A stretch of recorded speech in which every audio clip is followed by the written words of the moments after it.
All right, welcome back, everyone. Connectingdots2 here. We are Sunday, March 5th, 2017, and this could be the beginning of some real resolving of the shenanigans on YouTube. However, I'll be honest with you, I don't think it's going to happen.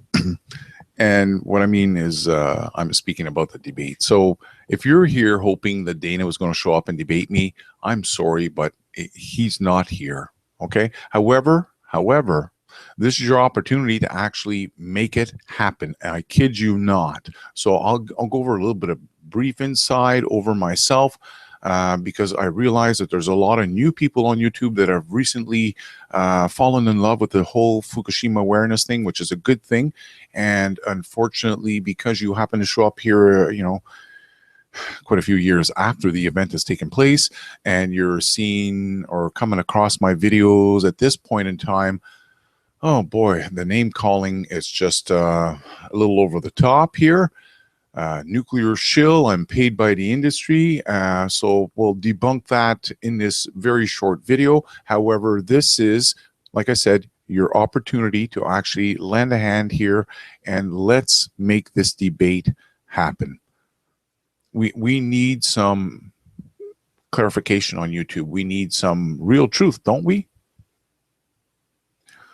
So I'm hoping you're going to take this video and go send it over to post it in Dana's comments. So if you decide to take that route, I will forewarn you that there's a very good chance that if you do post the link to this video in Dana's comment section in any one of his recent or even old videos, if you're going to do it, try to pick a one that's happening, even a live show. Actually, no, not a live show. You don't want to put it in the live comments. You want to post it in a video that's just been uploaded and processed and now available for everyone to see. Don't go put it in the old videos. Go put it in a new one.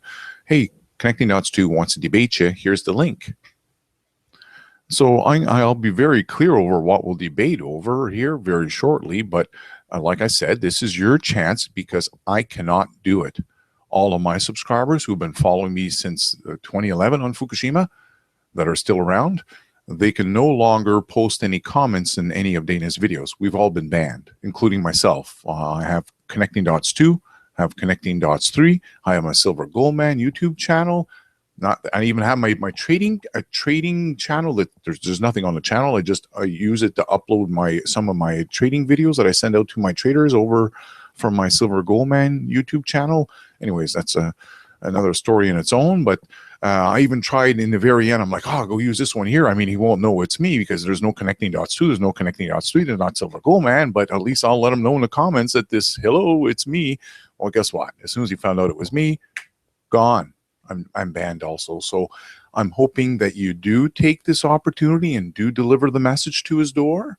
And I'm about to share with you some of the things that we're going to, debate over, because this is what, there's a lot of stories going out on YouTube. A lot. In fact, I'm not sure if you, we're going to go over this because there's some of you, like I said, that are new around here, but I've uploaded 2 videos here just recently, actually 3 of them. The Fukushima fraud exposed, the Fukushima mass radiation spike alert, that debunked that one. I mean, TEPCO themselves even realized that some of the alternative media were just going overboard with a story that was just as simple as, well, we went in Unit 2 deeper than ever before with our robots.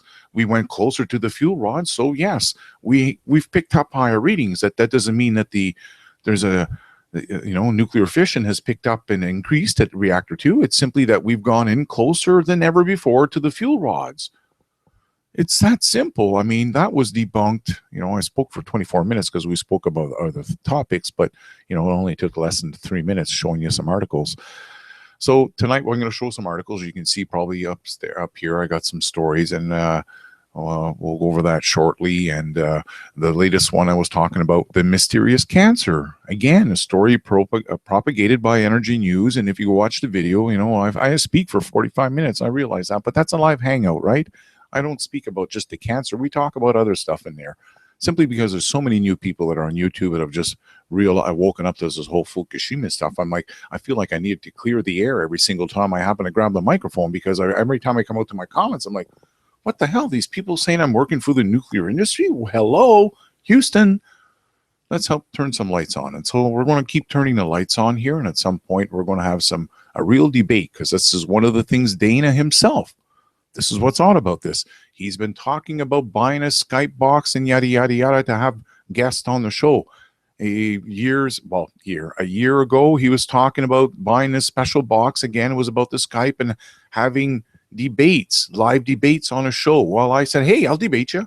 In fact, I even launched a $3,000 dare back in 2015. So, or 2016. I'm not going to, there's no $3,000 now. I just want to debate him live. And I know that I'm not the only one, because it's one of the things I happen to read in the comments is a lot of you would like to see this happen. So like I said, I can't deliver the message. You'll have to go drop the video over on his doorstep and be prepared to be banned, just like the rest of us. Okay, because as soon as he realized that, oh, hold on a second, you know, this person's starting to wake up or asking me to engage with another real YouTuber who's been doing Fukushima stories since day one. That's right, I've been doing it since day one here. Connectingdots2 is actually a backup channel to my Connectingdots1 YouTube channel.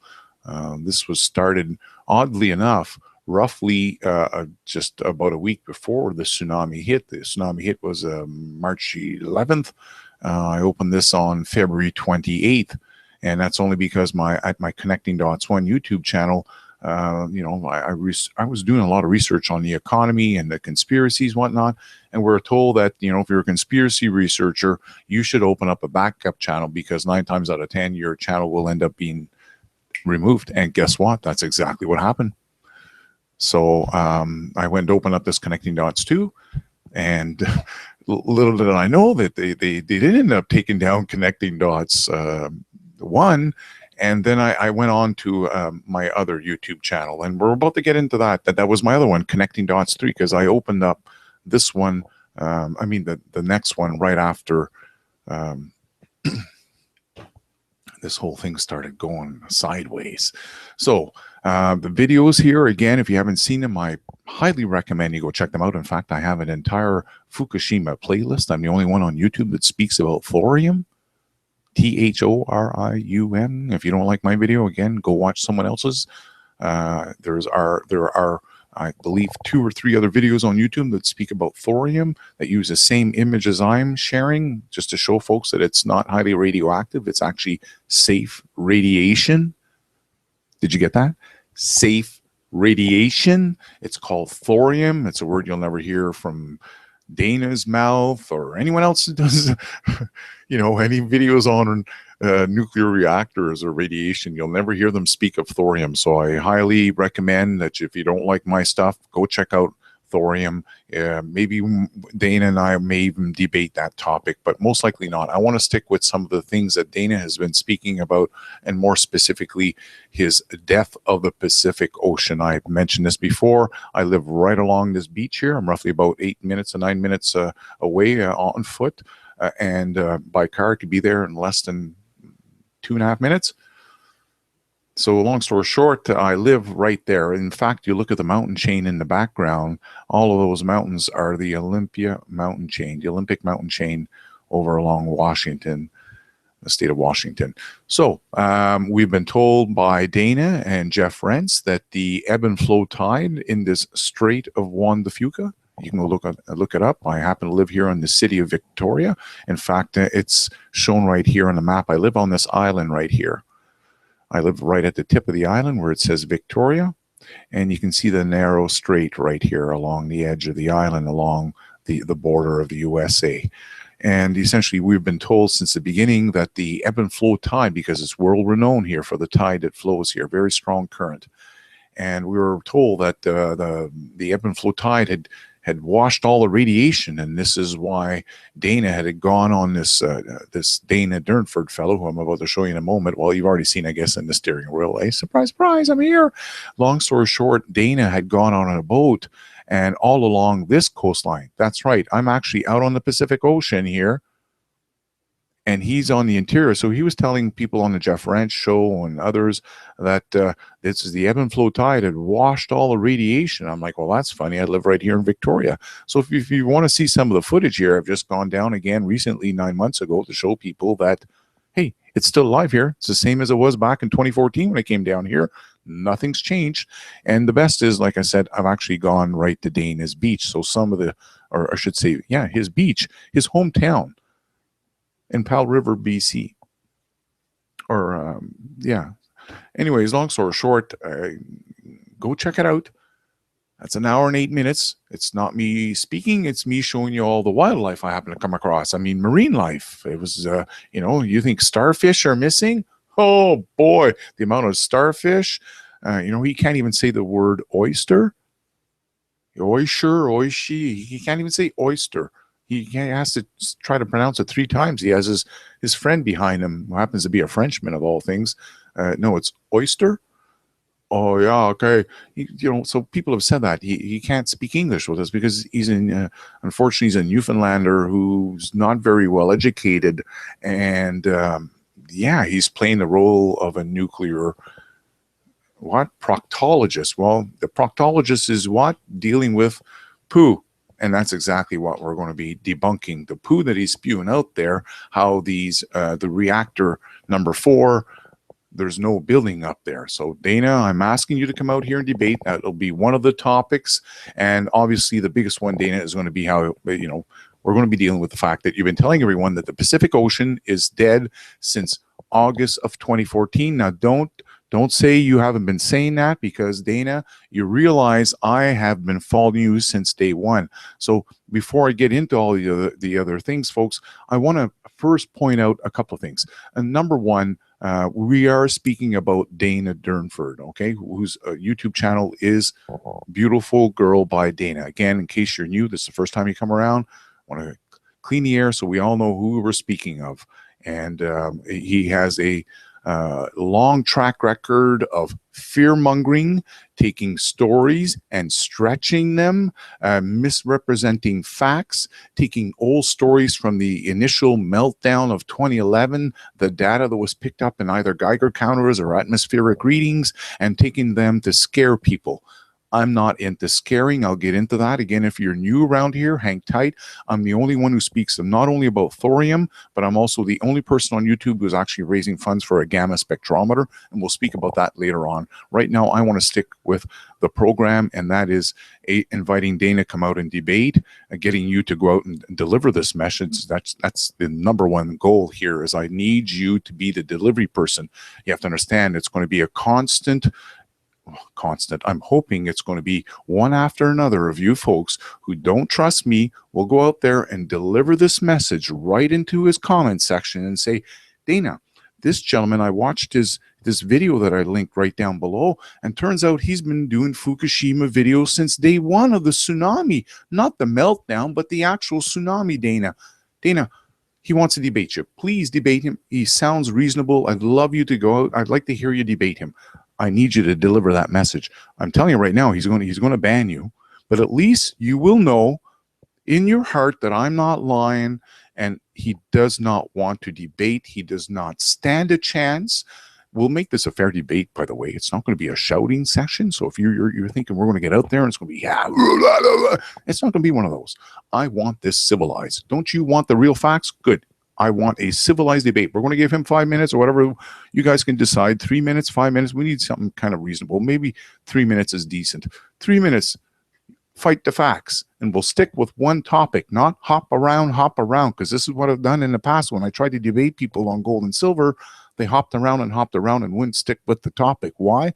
Because they know when I stick with the topic, I'll get my point out. No hopping around. We're going to stick with it. You hear me, Dana? These people want a fair debate. Now, again, if you don't know Dana, you're going to have to do some research. You know, there's a lot of you who are new out here, but, you know, just look at what he just uploaded. This is just 3 days ago.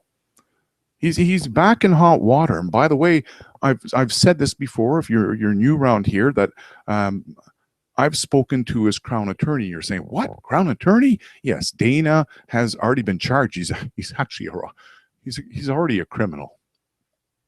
I uploaded the video that was 5 months ago. He's already a convicted criminal. And this is no secret, except, you know, it's not spoken about on YouTube because no one makes a video on these topics. Go watch the videos, go listen to his words. I mean, I don't know what to say. You're going to hear a whole lot of cursing and swearing. You're going to hear another side of Dana. And oddly enough, of what he was convicted of, this is very strange, you know, for me to come out here at this point and see the video that's up there, because Dana knows himself what he was convicted of.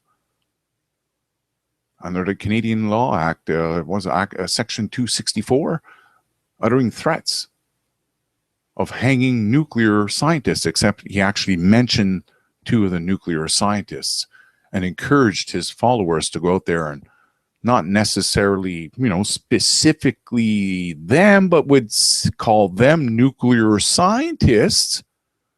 And then in the next video, turn around and say, we need to hunt down all these nuclear scientists and hang. That's what I'm saying. I'm like, whoa, he's back on this. Like I said, folks, you really need to get up the par on this. I'm not full of poo-poo. You can go watch it, but except get the kids away. I'm telling you, a lot of cursing and swearing. He doesn't speak that way anymore. I haven't watched the video from 3 days ago, so I don't know if he's saying those same type of threats. But like I said, he's already been charged here. This is no big surprise. This is no big surprise. So, Dana, I want to debate you on not only your reactors, okay, how the fuel pools are all gone. You know, I've got you on that one. But then, okay, there's other stuff. So if you don't want to deal with that one, I could see why you're a little afraid. But again, I'm going to show your friends what the truth is. That the CNN and the rest of the news crew weren't saying they're inside the building. They're on the top where the fuel pools are, on the top, the 4th floor, with the new structure built on top of them. This is... Anyways, Dana, we're going to debate later on, my friend. We're not friends, actually. I'll take that back. He's, you know, we've got a hard time. And if you haven't heard about it, we'll speak about that later on, maybe in the show. But at this point, I want to stick with, well, he's been putting out how this is the, you know, at the end of the world, the radiation has killed everything in the Pacific Ocean, the reactors. Those are my main goals. And again, folks, if you're new around here, as you can see my website, Connectingdots1. I was telling you folks, originally I was Connectingdots1 on YouTube up until June of 2012. And in fact, I'm going to show you, because after they took down my Connectingdots1, as I said earlier, my backup channel was Connectingdots2. Well, guess what? The moment they took down Connectingdots1, what did I do? I opened up a Connectingdots3. So the show here is streaming live. There's a thread if you want to go check it out. And we'll come back to this website, because this is like where I collect all my data and my information. And there's a Fukushima thread, and there's also the live radiation readings.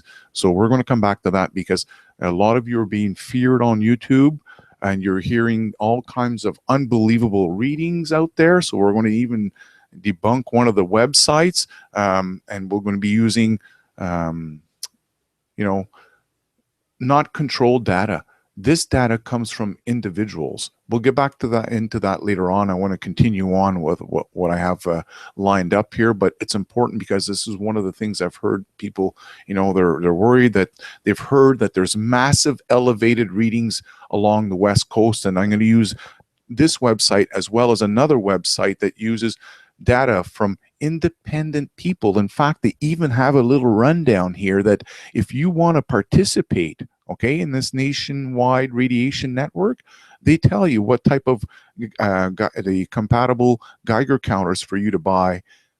So this is individuals that have taken upon themselves to set up a Geiger counter, buy a window, buy whatever. Okay, initially when they first come online, they all have to be sort of like what they speak calibrated. So that's why you may notice they're 100 counts per minute, or 2.5 times a station's baseline. That's because certain areas are naturally have higher levels of radiation. Why is that? Oh, because of the environment, and often because of the altitude. So for example, here you can notice the ones up in Colorado, these have always been high. It's up and down. So I'll come back to this later on, because like I said, the stuff that you're getting out on YouTube is absolutely garbage, and it's disgusting that it's even allowed to upload. And this is the other thing people have said, that the YouTube search bar reveals the same group of individuals with the fear-mongering videos. Yes, that is set up on purpose. The YouTube is the world of fear-mongering. So this we're on page 10 here, and these are videos that I've uploaded, except if you take a look at the dates, you'll notice like this is the third. So the reason I'm showing you this is because this is actually the very first video I uploaded, not on Connectingdots2, but on Connectingdots3, and it was uploaded on June 3rd. As I said, YouTube removed my YouTube channel, Connectingdots1. It removed it for no reason. So as you can see at the top here, this is Connectingdots3. And as you can just check out the videos there. I've got, you know, I got quite the assortment of videos. I've been doing the Fukushima thing for a long time. I don't know. I'm going to come back to my Fukushima day 444 because today's show is going to be about radioactive tuna. I figured I'm going to help clean the air on that one because we're getting all types of unbelievable stories on YouTube. And oddly enough, the very first video I ever uploaded on June 3rd, 2012 was Terry the tuna. So we're going to go back and visit Terry. If you haven't seen that story, as I said, I try to make videos interesting as much as possible. I'm not a person who has a tendency to show his face. So if you're out here looking for a pretty boy, you'll have to call me up. Okay, so let's go up here. We're going to have to move on up to this one here. I wanted to pull out the one from Fukushima. So this is someone who had actually a good friend of mine had collected all these different fallout readings that had been picked up. As I said before, in 2011 I traveled back and forth across Canada with my 2 Geiger counters doing, well, rain fallout. I chased the rain. I understood that this was a massive atmospheric release. In fact, I'm about to show some of that data to back it up here later on in the show, which is, again, going to tie into the tuna. So if you're here thinking that I'm all pro-nuclear because I talked about thorium and stuff and we have nothing to be concerned about, because that's the other thing I get all the time, hang tight. We're going to get into that. There's a concern here. Like I said, I'm the only one raising funds for a gamma spectrometer, but I'm not here to fear. I'm here to inform. So we're going to take a moment and we're going to listen to this video because you're going to be able to, well, actually, there's not much to listen to. It's more about seeing the Canada's radioactive rain from March 19th, 2011 to September 2012.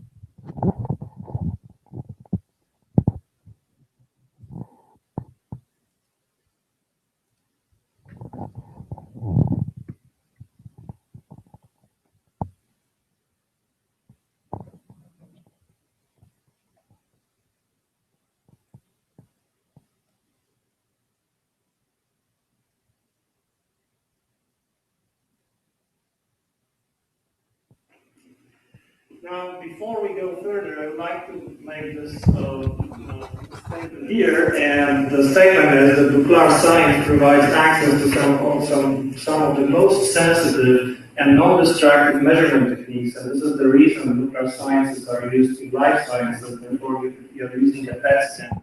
This is the radiation that was found March 11th, March 2012. Now, if you consider 10 becquerel per liter activity of iron-131, which was an average activity, let's say that 2011. On March 19th, this corresponds to 10 to the 7th particles. So this is 10 million particles, violent 131 per liter of water. 1 liter of water is 55.6 mole, or 3.3 times 10 to the 25th molecules. If you take the ratio, it tells you that we are sensitive to 10 to the 7th parts per. So the reason I'm playing this is to understand why I was chasing the rainwater with my Geiger counters. I understood, my father was a firefighter. I understood the jet stream. When smoke rises, debris in it, it comes down in the rain, yada, yada, yada. So I decided to travel back and forth across Canada, chasing the rain. And also I'd been uploading these maps But you have to understand, folks, I was doing it as it was happening. I was making these videos every single day. I was, you know, I don't know what to say. Okay, here I am here. One of the first times in Lake Louise, I find radiation on my windshield. Lay it down on top of the sample.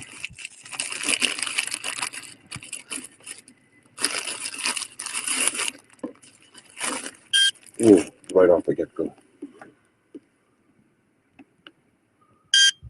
So as I mentioned before, you have to wait for this bar. These are 20-second cycles. You have to, whoa, that's really high, folks. At 1.2, you're to exit the area. That's 1.3. Now we have to wait for 5 of these cycles to know if it's actually, okay, dangerous. Okay, this is dangerous levels of radiation. Like I said, if we get 3 more of these cycles here, of these 20-second cycles, boy, I'm so glad I stayed out of the rain here. I just want to go wash my hair because in the first video, when it first sprinkled down, I've got, if you folks saw that, it did go up, it spiked up to 1 in the first video, but fell back down to like 0.77, 0.88, which is still very high levels of radiation. But this, like I mentioned, in the SOAK's manual that comes here, it says that if you get 0.4, you're to look for the source of the radiation. At 1.2, you're to exit that location because it's considered very dangerous levels of radiation. This is not good. Lake Louise, highly radioactive rain. There's no doubt about it. That little squall that came down here was very short. It wasn't very long. There's your 1-minute graph here. That keeps track of how much radiation it's picked up in the last minute. Look at those red spikes. Not good. Not good.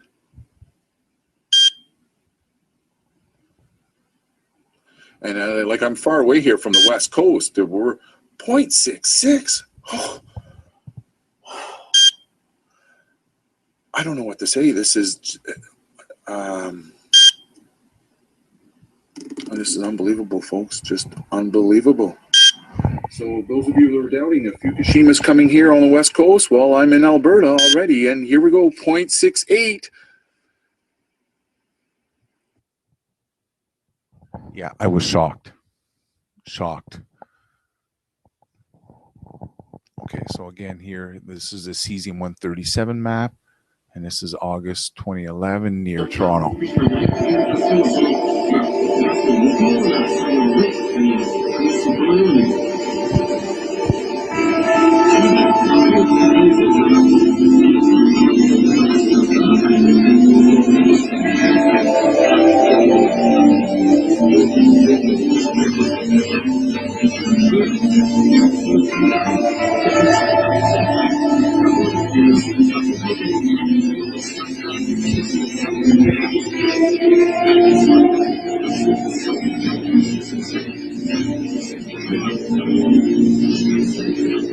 I think it's possible that they would conceal this development. The nuclear industry has a history of duplicity and cover-up. Wherever you look, they will always try and shift the information in some way that makes them come out on top. Hi everyone, just north of Toronto. It's the 14th of August 2011. It's Sunday. It's 5:55 p.m. and we just had a big rainstorm here. I beat the all-time records. Over for about 1 square meter of flat surface, smooth surface, I got 11,000 counts per minute, which beats the all-time record of about 10,000. And here's just the log. And it was measuring 400 counts per minute a few minutes ago. See if I put the wand away, it dies down very quickly. The leaves, everything is radioactive. And I've got a couple hot spots. I'm sure it's the same down in the city. And here's a little where the water tends to collect.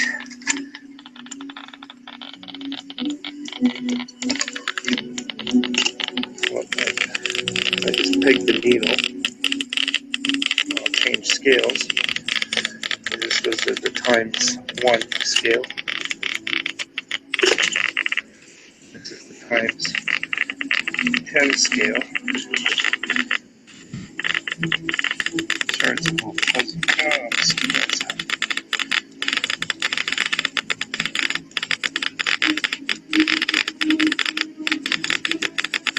This is about a little over 1,100 counts per minute. And this is coming down from the rain.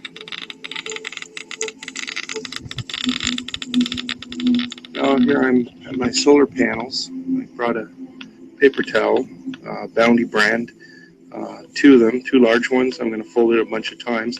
I'm going to wipe down one of the solar panels, and we're going to see what it gives. Right now, the background radiation is over 100. A little sideways, yeah, 150, and it bounces up and down.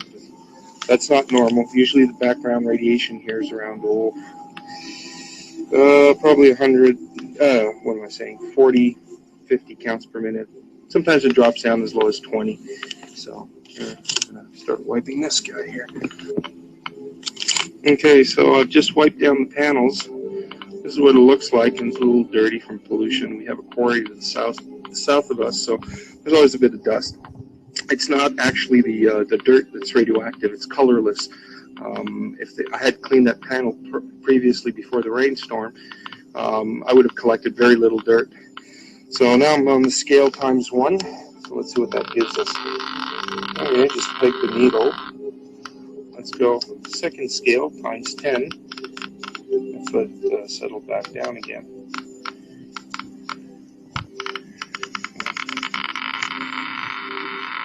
Oh, peg the needle again. Let's settle down again.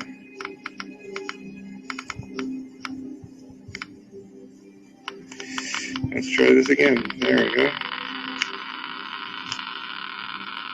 And, oh, we're actually a little higher. Oh, this panel is actually much higher. That's 200 times the 100 scale. So that's 20,000 counts per minute. And that's also false. And I'm not sure if anyone caught it, but at the time, I didn't catch it, and I regretted it afterwards. It was brought to my attention. I'm like, yeah, you're right. What happened is he happened to mention that he lived near a quarry. I'm not sure if you caught that part. And I'm not sure if he's aware of it also. But, yeah, that's a problem.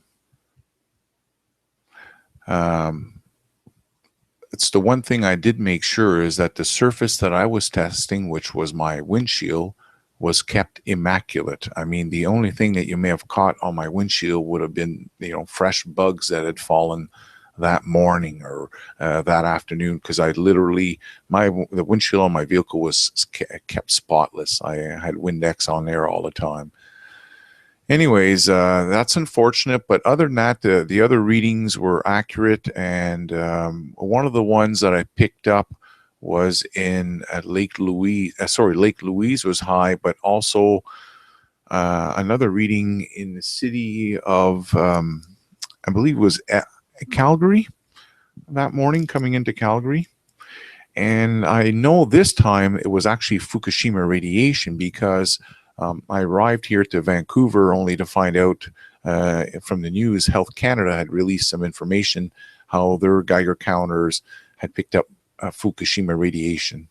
They knew by the isotope. So I'm like, oh, okay, that's kind of interesting.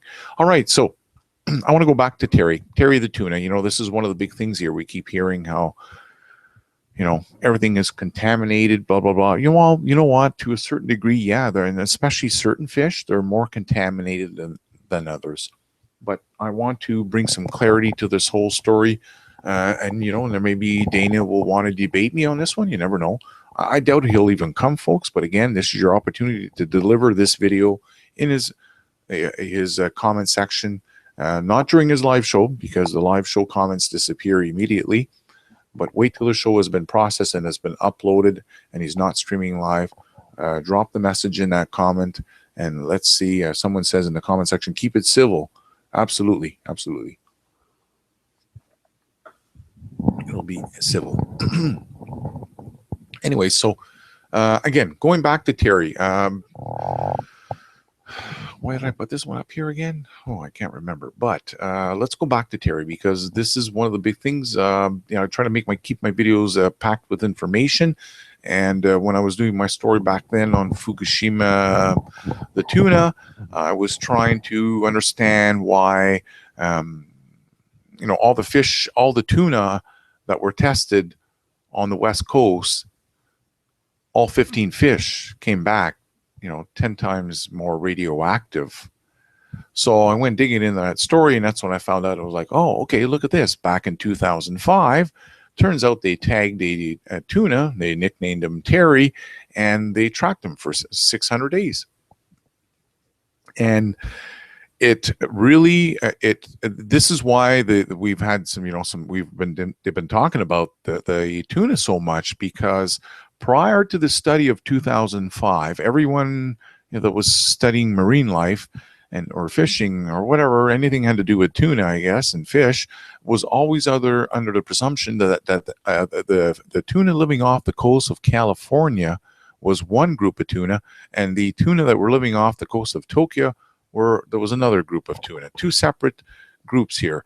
No, Terry the tuna proved to them, no, hold on a second there, Jose. We have a tendency to wander around. So, like you can see here, almost 25,000 miles. Terry gets around. So, and they had also tracked a great white shark called Nicole. Nicole had done, 12,500 miles from South Africa to Australia. Now, the important part about this is that these fish travel and they go right over to the coast of Tokyo. I'm not speaking about the great white shark. I'm speaking about the bluefin tuna in this specific moment. Because I happen to be, from what I hear, the only person on YouTube that shares data from various testing. So I shared one from a Seattle fish warehouse where the owner had gone up to Alaska. I believe that was in January of 2014, or was it 2015? I have to go double check. 2014, January of 2014. He had gone up there and had caught 7 different species of salmon. Only 7 fish, but all 7 fish were 7 different species. The reason why they do that is because the different species of fish travel different places. Just like the bluefin tuna, it's the only one, from what they know, that does this type of back and forth migration pattern. Anyhow, long story short, what was I talking? Oh yeah, the Alaska, the 7 fish that were tested. Turns out that 5 of them came back positive. They tested positive for radiation. Out of those 5, 2 of them tested positive for Fukushima radiation. So, 2 out of 7, I can't wait for a real test of like 100 fish. And I hope you can understand why that's very important, because, Dana and the rest of them, one of the things I hear, how can you poo-poo on all of them? They're doing such great work and all the awareness they're doing. I'm like, well, hold on a second. There's a problem here, because A, they are fear-mongering. B, they're not showing the real facts of what's taking place. C, Dana himself alone. I'm not talking about Kevin Blanch and the rest of the people on YouTube. I'm speaking about one person alone by the name of Dana Durnford, and only one donator. Only one person. I don't know all the others that donated. I read the comments how people have donated a lot of cash. I've heard Dana's comments in his videos how he's received a lot of money. But I'll only speak of one person that I know of. Again, that story can be found here in this on my website, and his name is Jeff Palco. And I don't want to divert and go off track here, but whoops, if you haven't heard of this story, and I don't mind saying this because between you and I, Dana, I don't even think he'll watch the video, and he certainly won't come out and debate me. Okay, it'll surprise the bejesus out of me, to be honest with you. So I think I might just go ahead with the charges, because that's my friend was saying. He said, well, you know, invite him out to debate, and if he refuses to come out and debate you, then just go ahead and charge him with the criminal charges. I'm like, hey, you know what? That's not bad. And you know what? To be honest with you, after seeing the latest video, which I'll have to download after this show here, how he's, you know, the solution: hang nuclear scientists, rinse, rope, repeat. So not only is he again getting that, you know, verbal, let's kill the scientist, all the nuclear scientists, but he's also referred to me as a nuclear shield industry. You know, I work for the industry because I'm the only guy on YouTube who makes videos about him. So who else is he talking about? Of course, he's talking about me. And so, you know, I've spoken to his crown attorney, and he's like, you know what? Here's a police number, or the detective that's on his case. You need to call him up, tell him everything you just told me, and that'll get the whole ball rolling again. Anyways, I don't want to digress. What I'd like you to do is you can pull up the name Jeff Palco. Oops, did I already do that? Yes, I think I did it over here, right? Jeff Palco. So what you can do is you can get yourself informed on this one, because I don't want to get off the sidetrack right now, but I realize there's a lot of people that are new around here, and you don't know what has taken place on YouTube. So you need to get informed how there's a gentleman, he's passed away, took his life on December 24th. That's right. Took his life December 24th, 2014, after being scammed out of his life savings by two individuals on YouTube. One who I've already mentioned, Dana Durnford, and the second person is Kevin Blanch. And his family has been in contact with me, and I can still reach out to them if need be. And that's how I receive the paperwork, showing the checks. The people on YouTube, Thomas Ackerman calls himself a well-known artist. It's all blah, blah, blah BS. And here's the paperwork that Jeff Palco was speaking about, how he took a lien out of his home for $16,000 to buy Dana the 24-foot long Zodiac. The only reason why Jeff Palco did any of this stuff, folks, is because he wanted the same thing as I want. Test. He wanted the results. He lived in Alberta. He was far away from the ocean. He was a caring individual. So he took a lien out on his home. And you're saying, why a lien? Well, he was out on a disability for the last 8 years at home. He had hurt his back permanently. He was out. He was never going to work again. He was not a rich person. So the deal was with Dana that Dana would take the boat, the money, the $16,000, buy a boat, go out on the Pacific Ocean, do marine sampling, testing for Fukushima radiation, and share the results with the world. That never occurred. Dana alone, as I said, we do know that he's received and has kept, because he's never lived up to his promise. Jeff Palco has a son by the name of Corey Palco, about 17 years old now as we speak, who lost part of his inheritance because this scammer on YouTube by the name of Dana Durnford has never returned the boat, because the deal was, and those videos, those words are said, how he was supposed to return the boat after doing the test. He never did a single test. And there's his email to Kevin Blanch asking him, hey, where's my $18,500? This is a rather disgusting story. I don't want to get off track right now. I'm going to go right back to the tuna, because that's where it's at tonight. So the tuna, they were crossing back and forth, and they just so happened to spend their winters off the coast of Tokyo. So when the Fukushima meltdown took place, guess who got irradiated? Bada boom, bada bing. So when they came back over here and they're all tested in summer of 2011, yeah, all 15 tuna tested radioactive. All right, so this is, you know, speaking of the fear mongering, because what we're hearing now is that everything is radioactive. And actually, I'm going to get into that one at the end. Okay, sorry, that one was misplaced. So sticking with the fish, you may recall in January of 5th, 2016, and I'm saying this again because we've heard how it's all Fukushima. They're killing everything. It's done. And we're told that the population had fallen by 97%. Ouch. Hardcore. Yet the fishermen can still find them. I'm like, how is that? No. Seriously, question it for a second. Just please bear with me for a moment. If 97% of the bluefin tuna, okay, and I'm not saying that the tuna aren't endangered. I'm just saying, you think about it for a moment.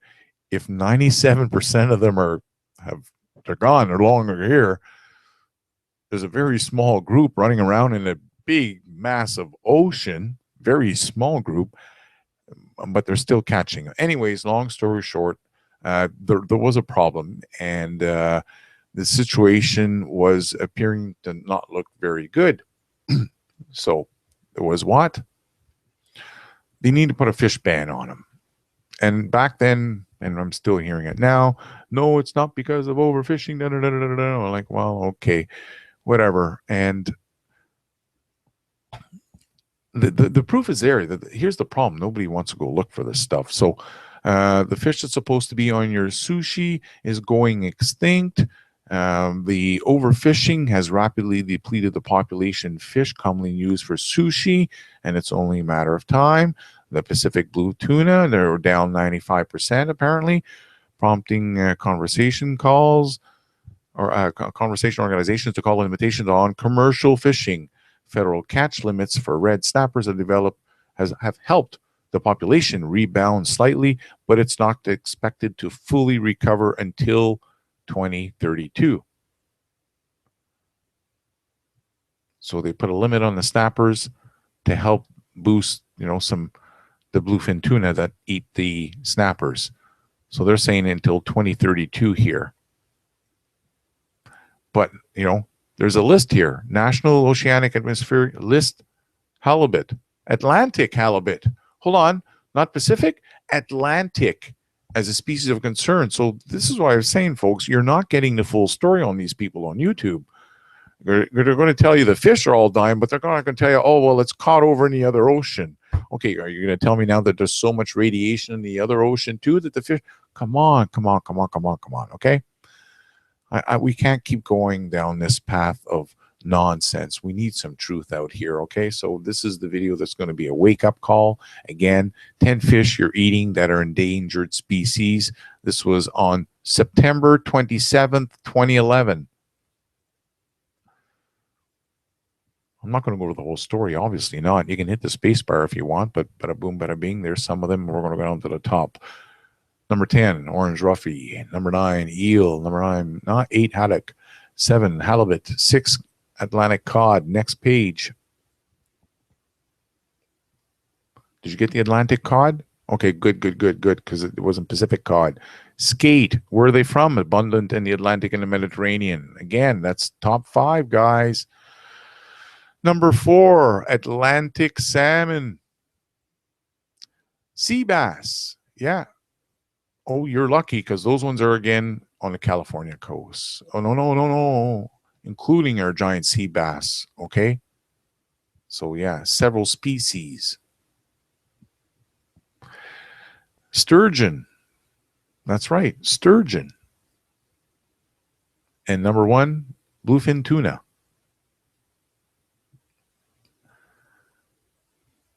As being critically endangered. That was the southern bluefin tuna is listed by the World Conservation Union as being critically endangered. That's the southern bluefin. Big-eyed tuna as vulnerable and northern bluefin tuna as endangered in the East Atlantic and critically endangered in the West Atlantic. So the fisheries are in problem all over the place apparently. Overfishing, but like I said, this is the part that I can't understand. I'm like, everything's so overfished, yet they can catch, if 97% is gone, then how much is left? 3% in this big, massive ocean, and they're still catching the fish. I think someone's twisting the numbers. Anyways, let's get on to the next one. So this is the video, or I should say the when I speak about a term of a circle of corruption on YouTube, I'm not speaking out my yin yang. Okay, when I list these fraud and disinformation YouTubers, tonight we're going to deal directly with Alex Jones. You may recall Alex Jones had mentioned a while back how one of his reporters had found massive levels of radiation off the coast of Oregon. You remember that? And then it turns out it was what? A natural occurring phenomenon that's been known for decades, that the thin layer of black sand along the beach is radioactive. They've known about it for decades. So this is the part that you have to stay away from Alex Jones. However, and his associates. This is very important. It's that circle of corruption on YouTube. It's very, very important you catch on to these people. So one of his associates is the Global Research. And I know this because they've actually, reached out to me here in Canada on Vancouver Island. When I started speaking to the woman and telling her, oh yeah, I've been following the Fukushima and I'm making stories on it, I guess, I don't know, she went back and spoke to the people at Global Research or whatever, but and I was meeting at these meetings to end homelessness in my city. I was an active participant. I went to 2 different groups and spent about, 4.5 hours a week and in meetings trying to end homelessness. In the end, I gave up because I realized the both groups are corrupt. They had no goals to end homelessness. It was more about pimping poverty, if anything. Anyways, this is where I met this woman, and doesn't surprise me. Doesn't surprise me. I would meet her there. Like I said, I don't believe in these. If you're going to give something and help the poor, you go down and meet that poor person, or go next door, or leave a surprise on their door. Do not give to these organizations. From what I've seen personally, they're all corrupt. The money doesn't.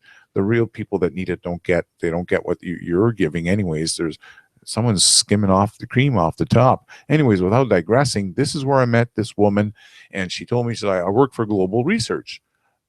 And I don't know if she knew that, she probably didn't know that I was Connectingdots2 and I was doing a lot of conspiracy research. But as soon as she said that, I'm like, Global Research, I didn't say it to her, but I thought to myself, I'm like, I'm pretty sure that's that same organization that's connected with Alex Jones. And sure enough, it is. And in roughly about 4, 5, maybe even 6 meetings later, she's always speaking to me at this point because, she knew who I was at this point and probably had done some research. And then she comes out of that, would you like to work for us? I'm like, oh, well, what kind of position you have? Well, we need someone to go around town putting up posters. And I'm like, yeah, I don't think so. I'm not a poster boy. Sorry. You might want to put me on the poster, but I'm certainly not going to be stapling any posters on any post anywhere. Anyways, what happens is this corrupt people, the Global Research and the Alex Jones. This is why you have to pay attention here at what real reporting is all about. And we're going to debunk this very quickly. So this Nuclear Emergency Tracking Center has been putting out these stories. In fact, we've seen it on videos. I'm not going to even show who the person is on YouTube, but he's been using the information from this website to try and, fearmonger and try to get you to donate. And hey, I'm doing a really good job. Blah, blah, blah. Save your money. Don't spend your money there. Okay, folks? If you got money, you want to listen to the rest of my show as we get into the gamma spectrometer, because I'm the only, I repeat that, the only person that speaks about thorium. Let's get that clear right off the get-go. Thorium, safe nuclear energy. Yeah, safe. Go check it out if you don't listen to me. And I'm also the only person who happens to live on the West Coast or anywhere on YouTube, I should say, that speaks about raising funds for a gamma spectrometer to do ongoing testing of marine life and water. I want a mobile unit. I'm going to take it out on the field, just like I took my 2 Geiger counters and traveled back and forth across Canada and had my camera rolling whenever I would do my readings. Unfortunately, like I said, I did this for 2.5 months in 2011. I didn't upload every one of my readings. I spent the whole summer doing this crap. I probably did well over 200 readings. I have uploaded maybe all of 5 readings, and only 2 of them there was high readings where I picked up Fukushima. Anyways, long story short, I'm the only one that speaks about doing testing of the food and the marine life and the water. I can test anything. This mobile unit will allow me. It's got a closed up cylinder. I can either put a liter of water in, or I can throw in a half a tuna or half a salmon or whatever, I'm able to test it. It's going to give me the ability to move around. I've got connections with some of the fishermen in the city of Nanaimo here. Again, I'm speaking on the West Coast, Vancouver Island. And I also have a female friend of mine who works at a fish warehouse in Nanaimo. Sorry, not Nanaimo, Tofino, right on the West Coast, right on the tip of the ocean. In fact, we're speaking about right here, okay? I was telling folks I live right on this island here, right at the tip. Tofino's way out here, right in the middle of the Pacific. So she's got fish coming in right off the Pacific Ocean. She's given me access to take samples there and have them tested. She wouldn't mind knowing it. She has an 8-year-old son herself. So yes, I will be able to do that stuff. And just think about this for one moment. Do you know how Dana right now is fear-mongering, and many of you are interested in Fukushima? Think about this very clearly for one moment. Although many of you that listen to my videos may not like me because to you, in your eyes, you seem like, well, he's pro-nuclear and blah, blah, blah, blah, which is absolutely false, unless it's thorium. But in fact, I've said over at my Silver Gold Man YouTube channel in my live streams, in fact, I've also mentioned it here, I believe a couple of times, that I took a 2.5-year electrical course back when I was a teenager. I was already an electrical geek. During that time, I learned on my second year the entire basis of electricity, how it operates, Ohm's law, Kirchhoff's law, Ohm's law. So I can't remember all the laws. Now, to be honest with you, I was 15 years old. I'm 50 years old now. So many years have gone by, and I didn't make a career, unfortunately, in electronics. However, when I was taught a term, as they refer to as an electromagnetic field, I was learning. My teacher told us, listen, you guys want to make a lot of money like I do. I make $32.50 an hour, and we're talking about the year 1979, 1981, something like that. He says, listen, I make $32.50, and that was a lot of money back then. He says, but I make more money part-time in my garage. I'm like, what? Because I work about 3-4 hours a week, and I make more money in my garage than I do here coming in every day to teach you guys. So if you guys want to make that kind of money, you want to listen up. So we're like, well, what kind of money? He says, well, sometimes I rewire an electrical engine, and the company will drop off the engine. I'll roll it into my garage. I'll spend 2 weeks on it. I'll get a $5,000 check. And we're like, okay. We're listening up now. We're listening, okay? So essentially at that point, it was ears on.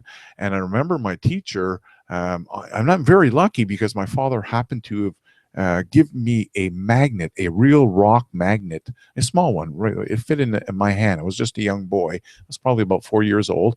And, I was playing with dingy cars and all that stuff. And my dad said, oh, look at this neat thing. It can draw metal and pull it around. I'm like, wow. That was like magic to have some kind of rock to be able to pull this stuff. I'm like, whoa. So I played with a magnet throughout my early years for 4 or 5 years, playing in the sand with my cars and stuff and pulling steel around, whatnot. At one point, many years later, my teacher ends up telling me that every electrical engine has this thing called an electromagnetic field. And to create this magnetic field, we bring in copper wires, wrap around in coils, and run power through it, and it makes the electrical engine. I'm like, oh, I put my hand up, and he hated being interrupted, this teacher, Monsieur Chateauvert. I was educated in French, so at Green Castle, but in French, it was Monsieur Chateauvert, Fernand Chateauvert. Anyways, Fernand, and I hated being disturbed, and I'm like, I had to stop him. This great idea just came to me. Oui, monsieur. I can't say my last name here, but anyways, he says my last name, and I said, why do we do all of this? I said, we don't need any of these copper wires. I said, I'm going back to my reference to my magnet at that point. That's why the whole thing just shocked me. I already had hands-on knowledge. I said, we don't need any of those copper wires. All I can do is I can take earth magnets and put them in a certain configuration, and I can create the exact same electromagnetic field. My teacher's jaw literally dropped like half an inch or an inch. I mean, because he had hands-on. He was doing it in his garage here all the time, a couple hours a week, or several hours a week, I should say. So, Monsieur Chateauvert shocked the bejesus right out of him. He never thought of this idea. And in fact, that's what he said. He's like, well, no one's ever thought about that. Well, no, years later in 2007 when I saw what I thought were 2 UFOs. Now I realize is most likely an Area 51 Rothschild development industrial military aircraft that I saw. And however, after seeing those 2 aircrafts, that's what brought me into the world of conspiracies. I said to my daughter's mother, I'm like, I want to know what this world's all about, because it's not the world that we're being told. There's much more to it. If I happen to go out in the woods camping and my buddy and I see 2 UFOs and they're doing a chronological dance at 85,000 to 150,000 feet and then blast off at the speed of light into the space, then there's obviously, this is the truth. There's all these entire UFO stories have to be true. And that's what essentially pushed me out to discover what this world was all about. In fact, if you look up on my YouTube channel, you can see that it says #1 financial track record since YouTube. To be honest with you, my record started in 2008 because during my years of my months of research, I'd come across of this term called the Illuminati, the Freemason gang, and it was at that point that I discovered that they had a plan for the USA, and they were going to execute a stock market crash in September of 2008. So I tried warning my mother, my stepfather, my father, anyone who I knew, my friends, sent them all emails, let them all know, even spoke to my doctor. And oddly enough, my doctor said the same thing as my mother. She says, you're spending too much time online. I'm like, what? I'm an adult here. I can decipher bullshit from reality.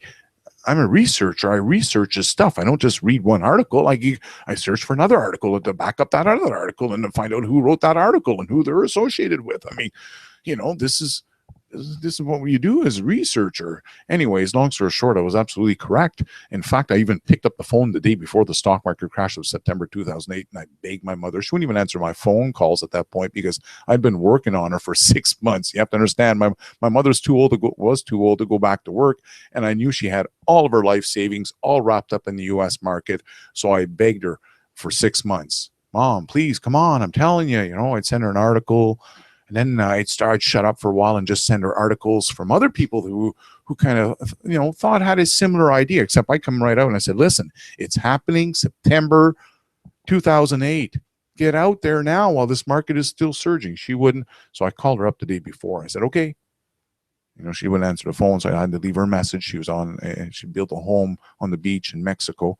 I said, okay, you need to pull your head out of the sand now, Mom. I've been after you for 6 months now to close your positions, your long positions on the market. I'm calling you right now because you can still do it now because tomorrow this market's going to crash. And boom, that was the first day. And by the end of the year, my mother had lost, or I should say, she was smart. She didn't sell her positions. She was down $127,000. But I could have avoided that entire agony had she just listened to me. Anyways, and let's go back to the 28 signs, because this is very important here, folks, that we need to clean up the bullshit that's taking place on YouTube. This is very important. So the Nuclear Emergency Center, I'm going to pull up their website in case you haven't seen them. I'm not promoting them again, but I just want to make this clear that these people, it's all about fear-mongering with the big, fat, huge donation button to run what? It's all BS, and I'm not the only one who's already debunked them, okay? Just to let you know that I'm not the only person. There's another person on YouTube more recently that did the same thing because he was disgusted, and he happened to be a person who travels across the USA. So he's got his Geiger counter going at these different places like, hey, guy, that reading is not correct. So this is why we're getting back to the website here, because at Connectingdots2, I'll leave the link down below in the Show More tab after the show. You can come right here. Okay, like I said, you don't have to own the Geiger counters. You just got to let your fingers do the walking. Move on down here to the different maps. Like I said, depends where you live, but a great portion of you that watch my show are from the great old USA. I live here, as I said, where number 9 is, right at the tip here. We're actually at the end of the island. Like I said, I'm just 8 minutes from the beach. I'm very, very close. And this is the mountain chain you can see if you go watch that video, the Olympic mountain chain. However, so I'll leave this website, and I'll also leave a second one so you can back test it, or however you want to call it, because I know it's important. A lot of you want the truth, and I want the truth also. I should actually show you here just for a second here. So Fukushima info. You can see I was doing this stuff in the beginning. Fukushima Unit 4. This is the stuff that I'm going to use to debunk Dana. I got the drone flying over the footage over the plants. He's not going to show you that stuff, of course not. And like I said, there's a very good chance. In fact, I'm willing to bet that he's not going to want to take up my request to debate, folks. Okay, and you're going to get yourself banned. So if you enjoy speaking in his videos and stuff, if you're not too sure, then you may not want to go post this, because there's a good chance you're going to get banned. He's not going to put up with us. I've been collecting so much stuff on all of his lies that he knows that if he steps into the ring with me, you know, like I said, I've been following Fukushima since day one. I've been following it. Since Dana started, I've been following it. The tsunami hit, not the day one of the meltdown. So Black Cat Nuclear Systems is the other site where you can do the same thing. You can buy yourself a Geiger counter. Okay, these folks, it's exactly the same as Radiation Network. However, the type of Geiger counters they read or they have are different. So in this one here, it's the same thing, cesium-137 or cobalt-60. They give you a list of the different type of Geiger counters you can purchase if you want to join in. And this map you can back up. So if you want to look, for example, at Europe or over at Fukushima itself, I mean, in Japan, Black Cat's been around for numerous years, even long before Fukushima ever took place. However, as soon as Fukushima meltdown happened, well, of course, Black Cat got quite popular. So just to show you some of the readings here. There's Fukushima at the top here. Sendai is only 11 at this point. There's higher readings in Tokyo. All right, so what I'm going to do before I end this show, again, if you enjoy chatting at Dana's comment section, you probably don't want to post this video inviting him to debate. I will read the comments after the show has uploaded. So if you have a specific question or a topic that you would like Dana and I to debate, please post it in the comment section after this video has processed and is uploaded again, because the current comments that I'm about to share with you in a couple of moments, those comments are deleted as soon as the show is done. Therefore, if you want to pose me a question, if you want a question, or a topic, I should say, that you want Dana and I to discuss, post it after the show. Okay. So Radiation Network, Radiation and Black Cat and Radiation Network are two places where you can come see the readings along the West Coast, so you don't have to fall into this baloney crap. Okay. This is a new website. These readings are fakeola. I'm just telling you, they're you can't trust this person. The stuff that he's been putting out recently is just absolutely absurd. I mean, I don't know what to say here. And the worst part is that when you want to go take a look at this stuff, he wants you to pay. He wants you to pay. It's what is it, $20, I think? Yeah, you got to pay a yearly maintenance fee of $20. So hogwash. Don't go in for this crap. Okay. Now, what I like about the Radiation Network is that every so often something will happen, and if you take a look up here, is it graphs? No, hold on. Click here, right here on the top left-hand side. It says alerts. Well, the owner of this website, especially more so now that Fukushima has taken place, he makes a point of it. I'm telling you, he makes a point of it to go over anything and stick with it until he can find out what's going on, okay? And that's why you'll notice he'll talk about the ultra-sensitive pancake. Okay, this is very similar to what Dana has. This exact same type of Geiger counter that I was telling folks, relax now. When he's showing you he's got 200 counts per minute, it's because he's got one of those big pancakes. So again, look at him. He says the radon theory proved out because the detector radiation levels began dropping immediately starting. Okay.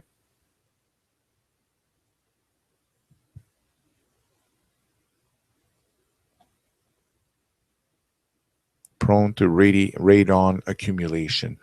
That's probably because of the geography of that specific location. And anyways, like I said, this is one of the good things about it. He stays up on this stuff. I really, I don't make any money. I don't even know who this person is. I just know that the guy his name is obviously Tim here at Radiation Network. You can see that on the right-hand side. I noticed that Tim is quite passionate, and he works with the people to always trying to discover, is this radiation? And there are occasions where, guess what? Yeah, looks like there was radiation. Yeah. Okay, so I'll leave you those websites, and you can go check them out if you want. And again, leave the comments after the show is uploaded. I'm going to go to the comments right now just to see what we have cooking.